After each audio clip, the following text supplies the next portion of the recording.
नमस्कार दोस्तों, इनसाइटिक्स प्लेटफॉर्म पर दोस्तों आप लोगों का स्वागत है। तो दोस्तों आइए हम लोग 1784 के पिट्स इंडिया एक्ट के बारे में सारी चीजों बेहतर तरीके से पढ़ते हैं कि दरअसल 1784 के पिट्स इंडिया एक्ट में प्रावधान क्या क्या हैं और कौन कौन से प्रावधान हैं। क्लियर।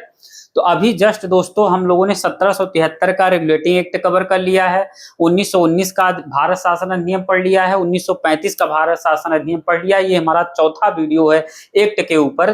तो हम लोग इस समय जो है 1784 के पिट्स इंडिया एक्ट के बारे में सारी चीजों को बेहतर तरीके से पढ़ेंगे। क्लियर।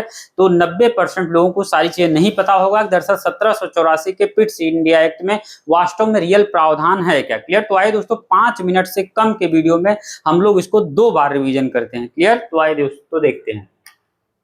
देखिए 1784 के पिट्स इंडिया एक्ट में दरअसल प्रावधान क्या है। तो मैंने जो ये 4 प्रावधान लिखे हैं, मल्टीपल हैं तो और प्रावधान, कहने का मतलब है इन्हीं 4 पॉइंट्स से मैक्सिमम क्वेश्चन, मतलब कि 100% क्वेश्चन इन्हीं चारों प्रावधानों से पूछे गए। तो आपको इन जो मैं लिखा हूं व्हाइट बोर्ड पर, इससे ज्यादा आपको कुछ नहीं पढ़ना है। जो मैं बताऊंगा केवल वही चीजें आपको मतलब 100% क्वेश्चन आपको यहीं से आएंगे। क्लियर।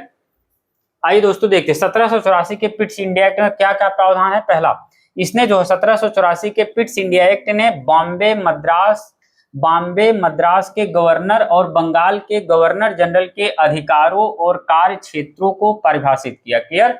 1784 के पिट्स इंडिया एक्ट में क्या प्रावधान किया गया, तो इसने बॉम्बे और मद्रास के गवर्नर और बंगाल के गवर्नर जनरल के अधिकारों कार्य क्षेत्रों को परिभाषित कर दिया कि भैया बॉम्बे मद्रास के गवर्नर का अधिकार क्षेत्र है, ये बंगाल के गवर्नर का कार्य क्षेत्र है। इस तरीके से डिफाइन किया गया 1784 के पिट्स इंडिया एक्ट के जरिए।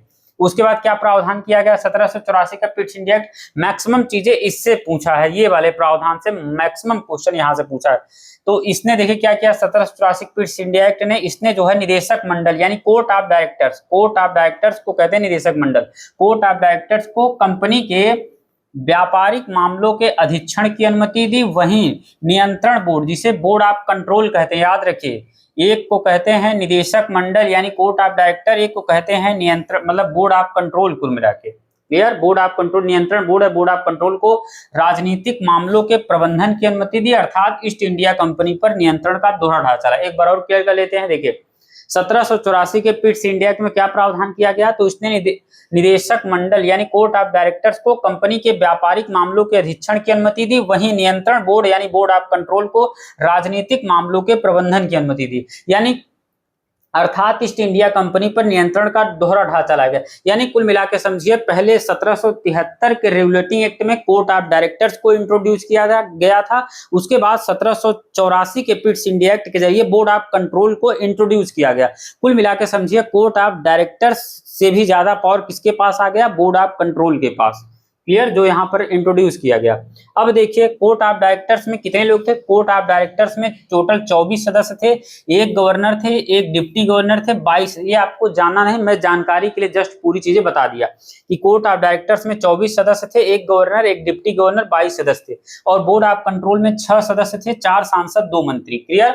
अब आइए तीसरे प्रावधान की 1784 के पिट्स इंडिया एक्ट का चौथा प्रावधान क्या था, तो इसमें जो है नियंत्रण बोर्ड यानी बोर्ड ऑफ कंट्रोल को ब्रिटिश नियंत्रित भारत में सभी नागरिक, सैन्य सरकार व राजस्व गतिविधियों के अधीक्षण व नियंत्रण की शक्ति प्राप्त थी। यानी इसमें नियंत्रण बोर्ड ऑफ कंट्रोल को ब्रिटिश नियंत्रित भारत में सभी जो नागरिक, सैन्य सरकार और राजस्व गतिविधियों के अधीक्षण नियंत्रण की शक्ति किसको प्राप्त थी, बोर्ड ऑफ कंट्रोल। सारी पावर्स किसके पास कन्वर्ट हो गया, बोर्ड ऑफ कंट्रोल के पास। कुल मिलाकर इसमें समझिए, और कंपनी पर मतलब 1784 के पिट्स इंडिया एक्ट के द्वारा ही कंपनी पर ब्रिटिश सरकार का वास्तविक नियंत्रण यहीं से प्रारंभ हुआ। यह ढांचा 1857 तक बना रहा।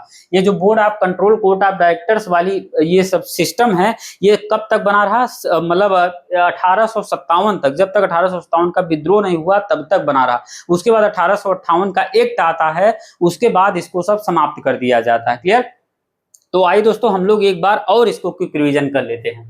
देखिए 1784 के पिट्स इंडिया एक्ट में आखिर प्रावधान क्या था, तो इसने बॉम्बे मद्रास के गवर्नर और बंगाल के गवर्नर जनरल के अधिकारों कार्य क्षेत्रों को परिभाषित किया कि भैया कौन से अधिकार क्षेत्र बॉम्बे मद्रास के गवर्नर के हैं और कौन से बंगाल के गवर्नर जनरल के हैं। क्लियर। उसके बाद देखिए इसने क्या किया 1784 की पिट्स इंडिया एक्ट ने, तो इसने निदेशक मंडल यानी कोर्ट ऑफ डायरेक्टर्स को कंपनी के व्यापारिक मामलों के अधीक्षण की अनुमति दी, वहीं नियंत्रण बोर्ड यानी बोर्ड ऑफ कंट्रोल को राजनीतिक मामलों के प्रबंधन की अनुमति दी। अर्थात ईस्ट इंडिया कंपनी पर नियंत्रण का दोहरा ढांचा लाया गया। क्लियर, याद रखिए, कई बार पूछेगा ईस्ट इंडिया कंपनी पर नियंत्रण का दोहरा ढांचा कहां किस एक्ट के जरिए लाया गया, तो 1784 के पिट्स इंडिया एक्ट के जरिए लाया गया। कई बार ये पूछेगा कि 1784 का बोर्ड ऑफ कंट्रोल किस एक्ट के जरिए इंट्रोड्यूस किया गया, शामिल किया गया, तो 1784 के पिट्स इंडिया एक्ट याद रखिएगा। अब देखिए इस बोर्ड ऑफ कंट्रोल मतलब इस जो सिस्टम लाया गया था, इसमें देखिए court of director board of control, तो कोर्ट ऑफ डायरेक्टर में 24 सदस्य थे, एक गवर्नर एक डिप्टी गवर्नर 22 सदस्य। बोर्ड ऑफ कंट्रोल में 6 सदस्य थे, 4 सांसद 2 मंत्री। तीसरा प्रावधान क्या किया गया था 1784 के पिट्स इंडिया एक्ट के जरिए, तो इसने नियंत्रण बोर्ड यानी बोर्ड ऑफ कंट्रोल को ब्रिटिश नियंत्रित भारत में सभी नागरिक, सैन्य, सरकार व राजस्व गतिविधियों के अधीक्षण व नियंत्रण की शक्ति प्राप्त की। और वहीं चौथा प्रावधान क्या किया गया इस एक्ट के जरिए, तो कंपनी पर ब्रिटिश सरकार का वास्तविक नियंत्रण यहीं से प्रारंभ होता है और यह ढांचा 1857 तक बना रहता है। क्लियर, तो कुल मिला के समझिए दोस्तों 1784 के पिट्स इंडिया एक्ट में मेन कोर पॉइंट इसमें क्या है कि इसमें बोर्ड ऑफ कंट्रोल यानी नियंत्रण बोर्ड ऑफ कंट्रोल या नियंत्रण बोर्ड वाली व्यवस्था को इंट्रोड्यूस किया गया, शामिल किया गया। मैक्सिमम पावर उसी को दिए गए बोर्ड ऑफ कंट्रोल को। हालांकि अब जब पूछेगा कोर्ट ऑफ डायरेक्टर्स किस एक्ट के जरिए इंट्रोड्यूस किया गया, शामिल किया गया, तो कोर्ट ऑफ डायरेक्टर 1773 के रेगुलेटिंग एक्ट के जरिए शामिल किया गया, जबकि बोर्ड ऑफ कंट्रोल वाली व्यवस्था को 1784 के पिट्स इंडिया एक्ट के जरिए इंट्रोड्यूस किया गया। ये चीजें याद रखिएगा। और 1784 के पिट्स इंडिया एक्ट में मतलब maximum power board of control को ही दिया गया। अब board of control court of directors वाली ये जो व्यवस्था थी, ये जो सिस्टम थी, ये जो 1857 तक बना रहा, जब तक कि उसके बाद 1858 का एक्ट आता है, तब इसको इन दोनों को court of director board of control वाली व्यवस्था को समाप्त कर दिया जाता है। क्लियर, तो दोस्तों आप लोगों को मैंने 5 मिनट के भीतर 2 बार रिवीजन करवा दिया। ठीक है दोस्तों, क्लास को यहीं पर एंड करते हैं, मिलते हैं नेक्स्ट वीडियो में किसी अन्य टॉपिक के साथ। तब तक के लिए धन्यवाद।